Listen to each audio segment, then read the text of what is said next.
नमस्कार, the fourth column में आपका स्वागत है।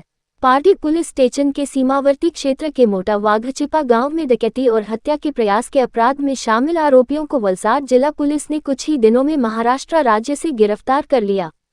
दिनांक 6 सितंबर 2024 को वलसाड जिले के पार्टी पुलिस स्टेशन क्षेत्र के अंबाचियू फलिया में रहने वाली शिकायतकर्ता बेन के घर के पास एक सफेद रंग की 4 पहिया कार में 4 अज्ञात लोग कार से उतरे और शिकायतकर्ता बेन के पति के बारे में पूछताछ करने और पानी मांगने के बाद घर में घुस गया और उसने शिकायतकर्ता को पीछे से पकड़ लिया और उसे घर के अंदर बाथरूम में ले गया। घर के अंदर बाथरूम में शिकायतकर्ता को धमकी दी कि आवाज बंद करो नहीं तो तुम्हें जान से मार दूंगा। शिकायतकर्ता ने बुमाबूम करते अनजान इस्मों ने शिकायतकर्ता के गले पर चाकू मारने जाते बचाव में फरियादी ने अपने बाएं हाथ को आगे करते बाएं हाथ दाहिने हाथ पर चोट लगी और शिकायतकर्ता के मुंह पर मुक्का मारकर उसका गला घूंटने की कोशिश की और घर में बंद करके भाग गए, जिसको लेकर पार्टी पुलिस चौकी में फरियाद दर्ज की गई। 6 સપ્ટેમ્બર 2024 ના રોજ બપોરના સમયે પાડી પોલીસ વિસ્તારના વાઘછીપા ગામના અંબાજ ફળિયામાં એક ગેંગ ગાડી સાથે આવી હતી અને ગેંગે ઘરમાં ધાડ પાડવાની કોશિશ કરી હતી અને ધાડ પાડવાની કોશિશમાં નિષ્ફળ જતા તેમણે ઘરમાં જે હાજર જે બેન હતા એમની પર જીવલેણ હુમલો કર્યો હતો। બનાવની ગંભીરતાને ધ્યાને રાખીને મહેરબાન આઈજી સાહેબ પ્રેમવીર સિંહ સાહેબના માર્ગદર્શન હેઠળ અલગ અલગ ટીમો બનાવવામાં આવી હતી। બનાવવાળી જગ્યાથી માંડીને તમામે તમામ વિસ્તારના સમગ્ર હાઈવેઝ અને એની સાથે સાથે વાપી વલસાડ તમામ સીસીટીવી કેમેરા ચેક કરવામાં આવ્યા હતા અને ગંભીરતાને ધ્યાને રાખીને ક્રાઇમ એસઓજી અને તમામ ટીમો આમાં લાગી હતી અને ખૂબ મોટી સફળતા આ સમગ્ર બનાવ જે ધાડ અને લૂંટને અંજામ આપવા આવેલી ટોળકીનો આખો પર્દાફાશ કરવામાં વલસાડ જિલ્લા પોલીસને સફળતા મળી છે, વલસાડ ક્રાઇમ બ્રાન્ચને સફળતા મળી છે અને કુલ 8 આરોપીઓને પકડી પાડવામાં આવ્યા છે। કઈ રીતે ગેંગ આખી તૈયાર થઈ હતી, કેવી રીતે પ્લાન કર્યો હતો? આ જે ઘર છે એ એક વકીલ સાહેબ છે, છેલ્લા 40 વર્ષથી એમની વકીલાતની પ્રેક્ટિસ છે અને એ ત્યાં વાઘછીપા અંબાજ ફળિયામાં ઘણા વર્ષોથી રહે છે। આ વકીલ સાહેબના ત્યાં છેલ્લા ઘણા વર્ષોથી એક વ્યક્તિ ડ્રાઈવર તરીકે નોકરી કરે છે। એ ડ્રાઈવરની વાતોચીતોમાંથી એક એમના જે સસરા છે ડ્રાઈવરના, એ ભરત ઉર્ફે ભરત લંગડો, એની વાતોચીતોથી એને વકીલ સાહેબના ઘરમાં મોટી રોકડ રકમ, મોટા સોના ચાંદીના દાગીના અને વધુ પૈસા હોવાની એને શક્યતાઓ લાગી હતી અને એના આધારે સૌથી પહેલા આજથી 2 મહિના પહેલા ભરતે આખો આ પ્લાન જે વકીલનું ઘર છે એની પર ધાડ પાડવાનો પ્લાન બનાવ્યો હતો।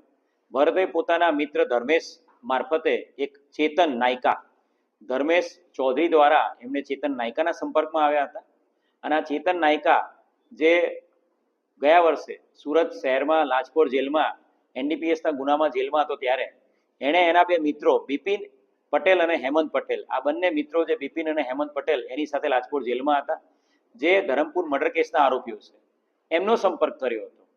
એટલે ભરતે ધર્મેશ મારફતે ચેતનનો સંપર્ક કર્યો। ચેતને લૂંટના ગુનાને અંજામ આપવા માટે બિપિન અને હેમંતને તૈયાર કર્યા અને ત્યારબાદ બિપિન અને હેમંત તૈયાર થયા બાદ વધુ લોકોની જરૂરિયાત જણાતા ચેતને પોતે પોતાના મિત્રો સંજય લક્ષી વડવી, દિલીપ ગોરવાલા અને જયેશ પાટીલનો સંપર્ક કર્યો। આમ ચેતને બિપિન, હેમંત, સંજય, દિલીપ અને જયેશ આ 5 લોકોને તૈયાર કર્યા હતા। આ 5 લોકોને તૈયાર કરીને છેલ્લા 2 મહિનામાં 2 થી 3 વખત આ લોકોએ રેકી કરી હતી। બનાવના આગલા દિવસે પણ જયેશની ભાઈની બોલેરોમાં એ લોકો આવીને સમગ્ર વિસ્તારની રેકી કરી ગયા હતા। બનાવના દિવસે નક્કી કરેલા પ્લાન મુજબ જયેશ પાટીલ પોતે એક પ્રાઇવેટ ઇકોસ્પોર્ટ ગાડી એના કોઈ મિત્ર પાસેથી લઈને એ સંજય અને દિલીપને લઈને કિલ્લાપાડી વિસ્તારમાં આવ્યો હતો। ત્યાંથી ચેતનને મુલાકાત કરીને ચેતને પોતાના 2 માણસો અશોક અને હેમંત જે મિત્રો છે એમને ગાડીમાં ચડાવ્યા હતા અને આ 5 માણસો ત્યાં ઘરે પહોંચી ગયા હતા ઇકોસ્પોર્ટ ગાડીમાં અને ત્યાં જઈને એ મહિલા છે જે ફરિયાદીના પત્ની, ફરિયાદી વકીલ સાહેબના પત્ની, એમની પર જીવલેણ હુમલો કર્યો હતો, એમને રસ્સાથી બાંધી દીધા હતા અને ત્યારબાદ બૂમાબૂમ થતા એ લોકો જગ્યા છોડી ભાગી ગયા હતા। ખૂબ મોટી સફળતા વલસાડ જિલ્લા પોલીસને આ ગુનો ડિટેક્ટ કરવામાં મળી છે।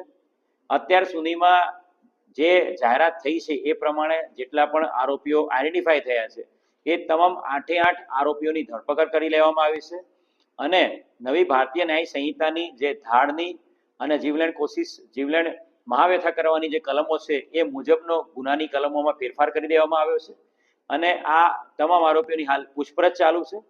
આરોપીઓનો ગુનાહિત ઇતિહાસની વાત કરું તો જયેશ પાટીલ મહારાષ્ટ્રમાં મનોર પોલીસ સ્ટેશનમાં પણ લૂંટના ગુનામાં 2019માં પકડાયેલો છે.